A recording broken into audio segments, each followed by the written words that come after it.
Question number 1 over here it says which of the following is a definition related to multiplier effect। तो हम यहाँ पर funding and regulatory aspects जो है उनसे रिलेटेड जो क्वेश्चंस है उनको कवर करेंगे। तो यहाँ पर पहला क्वेश्चन है रिलेटेड टू कि हमें मल्टीप्लायर इफेक्ट की डेफिनेशन के बारे में बताना है। तो it says cash deposited in the bank in turn is lent by the bank which increases the supply of money. Cash deposited in the banks in the form of term deposits earns the interest and multiplies itself after some time। Or option C, money spent on the credit card is deposited with the bank adding further money। Okay, or option D, that is both A and B। So which of the following would be the right answer in this particular regard? So kindly please जल्दी से जल्दी answer अपना post कर दीजिए and I want you all to participate। I want कि सभी इस questionnaire में पार्टिसिपेट करें, अपना जो भी आपको आंसर सही लगता है उसको जरूर पोस्ट कीजिएगा ताकि सभी को यहां पर हेल्दी लर्निंग हो पाए सभी की। ओके, तो आंसर्स आने शुरू हो गए। Option D and option B have been received as answers. Let's see which of the following is the right one. तो यहां पर देखिए मल्टीप्लायर इफेक्ट बेसिकली होता क्या। तो अगर हम मनी सप्लाई की बात करें, अगर हम इन जनरल मनी सप्लाई की बात करते हैं तो उसके रिलेटेड एक सिंपल सा फंडा है रिलेटेड टू व्हाट कि जैसे मान लीजिए ये मनी सप्लाई है यहाँ पर, तो मनी सप्लाई यहाँ पर मार्केट में है और ये यहाँ पर करेंसी नोट्स है। These are the currency notes. अब करेंसी नोट्स तो बहुत ज़्यादा लिमिटेड है, ठीक है, लेकिन इसके अलावा और भी इंस्ट्रूमेंट्स हैं जिनको यहाँ पर क्या किया जाता है, जिनको यहाँ पर उधार पर दिया जाता है। Let's take the case of the credit card itself. अब बैंक ने क्रेडिट कार्ड इशू कर दिया, अब असल में तो कोई पैसा दिया नहीं है लेकिन क्रेडिट कार्ड इशू कर दिया। अब उस केस में अल्टीमेटली होगा क्या, आप क्रेडिट कार्ड का पैसा किसी को पे करते हैं तो वो किसी ना किसी के बैंक अकाउंट में जमा हो जाता है। तो ये बेसिकली पैसे को क्या कर देता है, एक तरह से मल्टीप्लाई कर देता है, यानी कि उसी फंड्स में से जिसमें से पैसा अवेलेबल था उसी में से कुछ और फंड जो हैं वो अब अवेलेबल हो जा रहे हैं। तो वो बेसिकली क्या हुआ, that will B basically what, that is a money supply में मल्टीप्लाई हो गया, क्योंकि आपके फंड जो थे, आपके पास जो फंड जो थे वो यहां पर उसमें इतना चेंजेस नहीं है जितना आपके पास वो फंड आपके पास चेंजेस होकर के वो दिख रहे हैं। Okay, so that is a multiplier effect. जैसे सिंपल सा एक एग्जांपल सा आपको बता दे रहा हूं कि मनी सप्लाई यहां पर है, करेंसी नोट्स हैं, ठीक है। अब ये करेंसी नोट्स आपको डायरेक्टली दिख रहे हैं, ये करेंसी नोट्स आपको दिख रहे हैं, लेकिन अगर कोई इंस्ट्रूमेंट ऐसा दिया गया जिसके थ्रू पेमेंट जो है वो की गई है तो वो बेसिकली आपको वहां पर शो नहीं होगी, लेकिन आप उस पैसे का इस्तेमाल कर सकते हैं for the payment purposes and definitely जैसे क्रेडिट कार्ड को आप स्पेंड करते हैं तो वो पैसा फिर से जमा हो सकता है। यहां फिर आपको एक आइडिया दूं कि जैसे अगर कोई लोन दिया गया, जैसे मान लीजिए कि कोई लोन दिया गया, अब बेसिकली होता क्या है कि डिपॉजिटर्स का पैसा जमा हुआ, डिपॉजिटर्स ने पैसा जमा करवाया एंड बैंक ने वो पैसा आगे लेंट आउट कर दिया, ठीक है। लेट्स टेक कि 100 करोड़ का डिपॉजिट था, 100 करोड़ में से बैंक ने 70 करोड़ रुपीस की लेंडिंग कर दी एंड फर्दर ये 70 करोड़ में से लोगों ने कुछ एक पैसा आगे पेमेंट्स की या कुछ भी किया, कुछ एक पैसा फिर से जमा हो गया, यहाँ पर बैंक में फिर से जमा हो गया 30 करोड़ रुपए इस 70 करोड़ में से।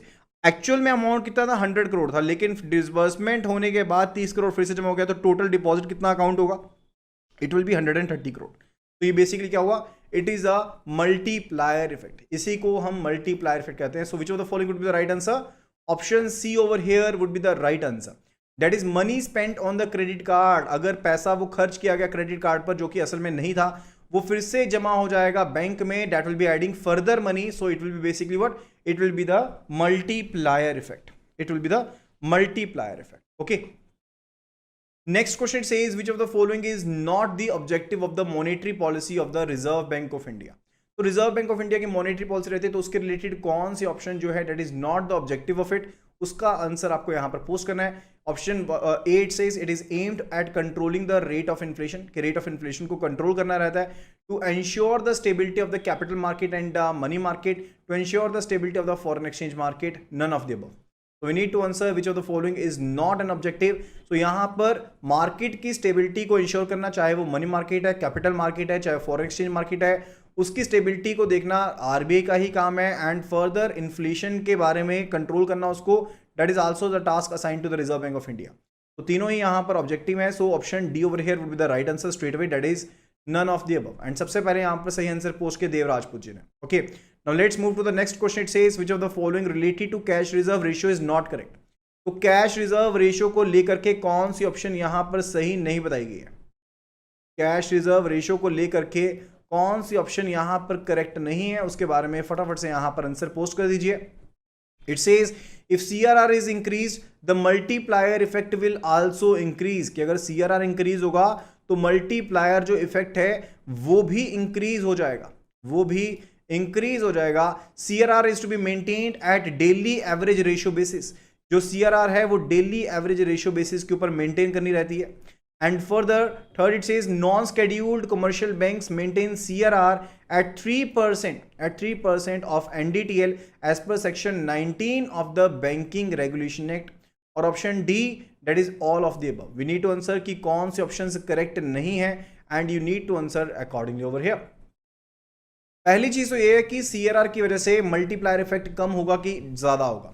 आप खुद सोचकर देखिए कि पहले जो बैंक्स के पास पैसा था वो 100 करोड़ रुपीस अवेलेबल था, लेकिन CRR की वजह से क्या होगा, बैंक्स को कैश जो है वो यहां पर मेंटेन करना पड़ेगा RBI के पास, तो अल्टीमेटली ये जो मल्टीप्लायर इफेक्ट है ये कम होगा, ये मल्टीप्लायर इफेक्ट कम होगा, तो ये ऑप्शन यहां पर गलत हो गया। Option B says CRR is to be maintained at daily average ratio basis. तो क्या CRR daily average ratio basis पर मेंटेन करना होता है? नो, CRR जो है वो फोर्टनाइटली एवरेज रेशियो बेसिस के ऊपर मेंटेन करना होता है, ठीक है। तो ये आपका डेली एवरेज रेशियो बेसिस पर नहीं मेंटेन करना होता, फोर्टनाइटली बेसिस पर जो आपके पास होता है उसकी एक एवरेज आपको परसेंटेज मेंटेन करनी पड़ती है, तो ये भी ऑप्शन गलत हो गई है। Option she says non scheduled commercial banks, जो नॉन स्केड्यूल्ड कमर्शियल बैंक्स हैं उनको भी CRR मेंटेन करना पड़ता है। इज इट राइट और wrong? Yes it is right कि उनको CRR मेंटेन करना पड़ता है, 3% का CRR उनको मेंटेन करना पड़ता है, लेकिन this is as per section 18 not section 19। This is as per section 18 of the banking regulation act कि उनको यहां पर मेंटेन करना पड़ता है। ऑप्शन सी भी यहां पर गलत हो गया, so option D would be the right answer in this particular regard. तो ऑप्शन डी जो है यहां पर that is a right answer in this particular regard, and सबसे पहले जो आंसर पोस्ट किया गया है that has been posted by Bhargav. Okay, तो आंसर जो है that will be option D over here in this particular regard. I hope that you must have understood the concept over here related to the CRR। तो CRR होता क्या है? It is basically cash reserve ratio, जो कि section 42 subsection 1 of RBI act में define किया गया। And further इसके तहत जो बैंक्स होते हैं उनको एक अपने NDTL का नेट डिमांड टाइम लायबिलिटीज का एक fixed percentage reserve bank of India के पास in the form of cash maintain करना पड़ता है, मैंडेटरीली मेंटेन करना पड़ता है, एंड RBI उसके ऊपर कोई भी तरह का इंटरेस्ट पे नहीं करता है, यानी कि बैंक्स को एज सच वो पैसा RBI के पास रखना पड़ता है जितना भी प्रिस्क्राइब किया जाएगा RBI के द्वारा। Okay, let's move further। It says which of the following related to net demand time liabilities is not correct।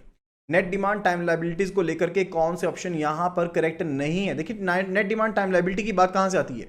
जब मैं कहता हूं कि CRR आपको मेंटेन करना है तो वो बेसिकली क्या है, वो NDTL से ही लेंगे ना, वो NDTL से ही कैलकुलेट करेंगे कि कितना आपको मेंटेन करना है। NDTL के this is net demand time liabilities, this is basically the net demand time liabilities, जिसके हिसाब से आपको इसे मेंटेन करना है, एंड फोर्टनाइटली एवरेज बेसिस पर आपको ये मेंटेन करना रहता है।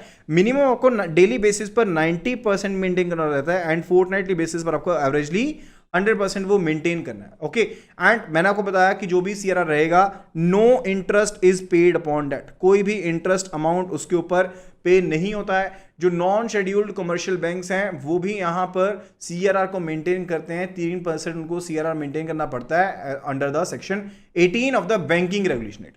अब डिमांड लायबिलिटीज के बारे में, डिमांड टाइम लायबिलिटीज के बारे में कौन से ऑप्शन करेक्ट नहीं है उसके बारे में हमें आंसर करना है यहां पर। Option A says demand liabilities include current deposits, saving fund deposits, credit balances in the CC accounts. Okay, is it so? तो बिल्कुल डिमांड डिपॉजिट का डिमांड डिपॉजिट ही डिमांड लायबिलिटी हुआ ना।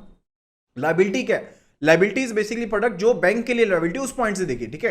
तो यहां पर डिमांड लायबिलिटी डिपॉजिट्स की बात कर रहे हैं, तो जो आपका करंट अकाउंट डिपॉजिट है जो ऑन डिमांड अवेलेबल होगा, ठीक है, वो आपका क्या है? डिमांड लायबिलिटी है। चाहे वो डिपॉजिट आपका सेविंग फंड डिपॉजिट है, चाहे कासा जिसको हम कहते हैं ना, current account saving account deposit, वो हो गया। इसके अलावा जो आपके क्रेडिट बैलेंसेस हैं CC अकाउंट्स में, कैश क्रेडिट जो आपके अकाउंट है ना, CC लिमिट्स होती हैं, उसमें सरप्लस अमाउंट अवेलेबल है। 5 लाख की लिमिट दी लेकिन पर्सन का 25,000 ऊपर पड़ा है, यानी कि बैंक के लिए वो अलग से बैंक के लिए लायबिलिटी है, तो वो भी डिमांड लायबिलिटी है, ठीक है। तो दैट इज करेक्ट। तो यहां पर तो ये चीज हो गई, करेक्ट हो गई। तो हमने तो कैलकुलेट करनी थी कि कौन सी चीज करेक्ट नहीं है। तो let's see further. Option B says demand liabilities do not include money transfers. जो डिमांड लायबिलिटीज है उसमें मनी ट्रांसफर शामिल नहीं होते, डिमांड ड्राफ्ट शामिल नहीं होते, ओवर ड्यू टर्म डिपॉजिट शामिल नहीं होते, and further margins held against letter of credit और गारंटीज वो शामिल नहीं होते, ठीक है।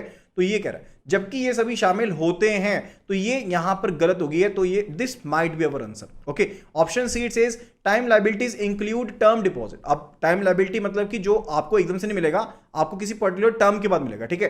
तो टाइम लायबिलिटी में आपके term deposit, fixed deposits, cash certificates आते हैं, मार्जिन जो आपके लेटर ऑफ क्रेडिट के अगेंस्ट है जो पेबल ऑन डिमांड नहीं है, यानी कि जब डिमांड किया जाएगा तब वो डिमांड पेबल नहीं होगा, वो किसी पर्टिकुलर टर्म के बाद पेबल होगा, ठीक है। तो ये भी यहां पर क्या है, यहां पर सही है। So which of the following would be the right answer? Option B over here would be the right answer over here. Option B जो है यहां पर that is a right answer in this particular regard. And सबसे पहले answer किसने दिया यहां पर? Colonel Sukhdev has answered correctly over here at the earliest. Question number 4 option B is the right answer. Question number 4 option B over here is the right answer. Next question, question number 5 it says the liabilities for the purpose of CRR do not include which of the following। देखिए यहां पर ना कुछ एक चीजों को exempt किया गया, इन चीजों को कि कुछ एक लाइबिलिटीज हम इंक्लूड नहीं करते। जब हमने NDTL को कैलकुलेट करना होता है ना, नेट डिमांड टाइम लाइबिलिटीज को कैलकुलेट करना होता है, तो वहां पर कुछ लाइबिलिटीज की एग्जेम्पशन दी गई है जो हम शामिल नहीं करनी होती है, जो हमें शामिल नहीं करनी होती है।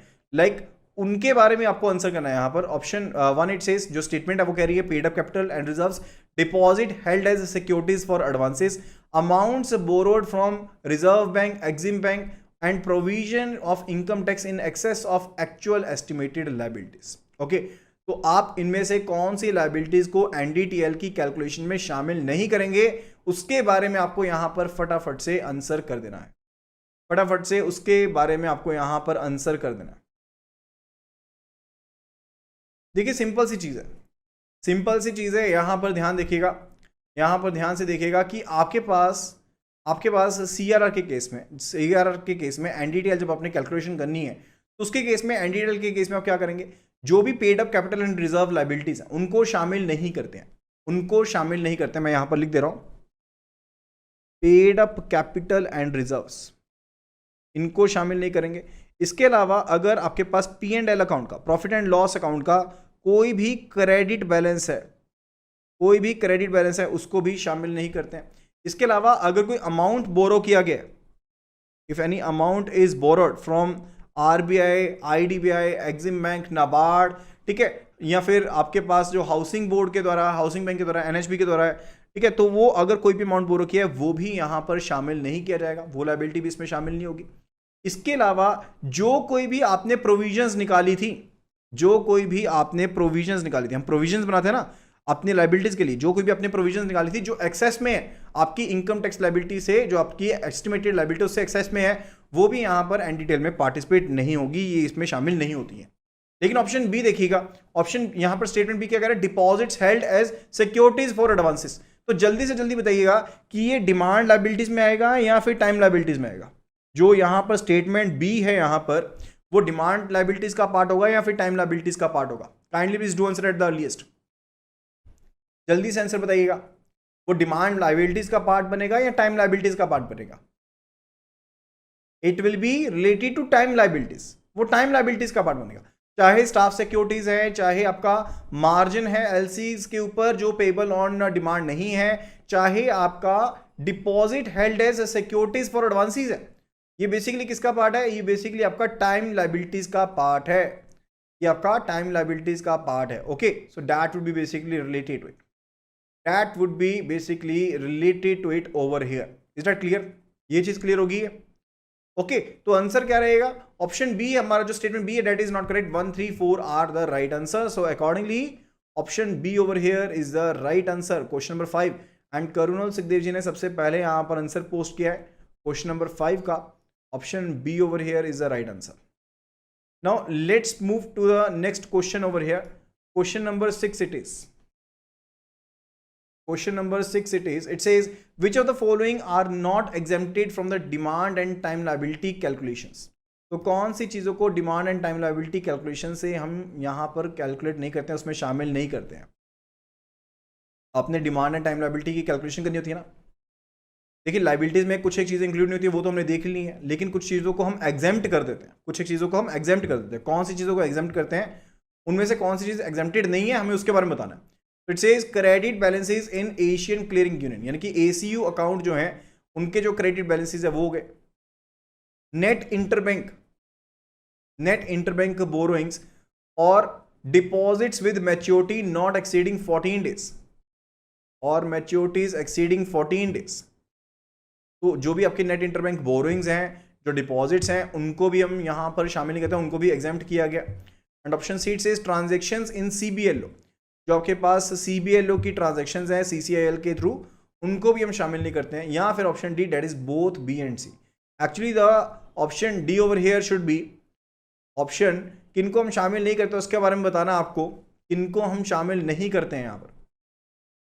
देखो जो CBLO की ट्रांजेक्शन्स होती थी, जो CBLO की ट्रांजेक्शन्स होती थी CCIL के साथ, उन्हें पहले यहाँ पर एग्जेम्प्ट किया गया था, उन्हें पहले एग्जेम्प्ट किया गया था, but now those are not exempted.